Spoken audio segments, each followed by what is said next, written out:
मुजफ्फरनगर की घटना की आपको मालूम है, वहां पर हर रोज गोलियां चल रही हैं। परसों शाम को 15 तारीख देहरादून के ऊपर फिर महिलाओं के ऊपर गोलियां चली हैं। गर्भवती महिलाओं के ऊपर पेट में लात मारी गई है।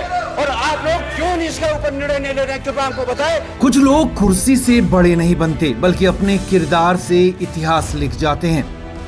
उत्तराखंड की राजनीति में भुवन चंद्र खंडूरी सिर्फ एक नेता नहीं थे, बल्कि अनुशासन, सादगी और सख्त प्रशासक की पहचान थे।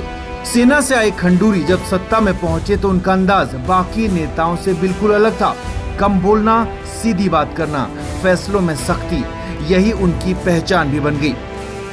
वैसे तो भुवन चंद्र खंडूरी ने केंद्रीय मंत्री रहते हुए सड़कों का जाल बिछाया, उत्तराखंड में भी कई बड़े काम किए, लेकिन लोकायुक्त बिल जो लेकर आए उसे उनका सबसे बड़ा काम माना जाता है। उनके कार्यकाल में देश के सबसे सख्त भ्रष्टाचार विरोधी कानूनों में इसे गिना जाता है। उस दौर में इसे बड़ा राजनीतिक फैसला, राजनीतिक बदलाव माना गया, क्योंकि खंडूरी ने साफ संदेश दिया कि सरकार में जवाबदेही जरूरी है।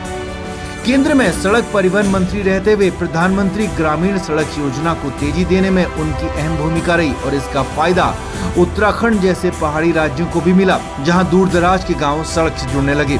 पहाड़ में सिर्फ सड़क रास्ता नहीं है, जिंदगी होती है, और खंडूरी इस बात को अच्छी तरह से समझते थे। संसद में भी बीसी खंडूरी ने पूर्व सैनिक, वन रैंक वन पेंशन, पहाड़ी राज्यों की समस्या और सड़क कनेक्टिविटी जैसे मुद्दों पर लगातार आवाज उठाई।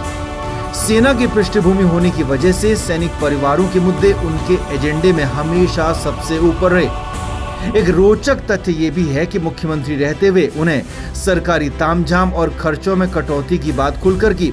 कहा जाता कि खंडूरी खुद पर भी वही सख्ती लागू करते थे जो सिस्टम पर करना चाहते थे, और यही वजह थी कि उत्तराखंड में 2012 के चुनाव से पहले एक नारा चला, खंडूरी है जरूरी। और ये सिर्फ नारा नहीं, उस दौर की राजनीति की पहचान बन गया। हालांकि वहां पर वो चुनाव जीत नहीं पाए, चुनाव हार कर भी सरकार बना सकते थे, लेकिन जोड़ तोड़ की राजनीति से बहुत दूर, कोसों मील दूर थे। उत्तराखंड की राजनीति के इस अनुशासित, ईमानदार और सख्त प्रशासक को न्यूज़ पेज भी भावभीनी श्रद्धांजलि अर्पित करता है।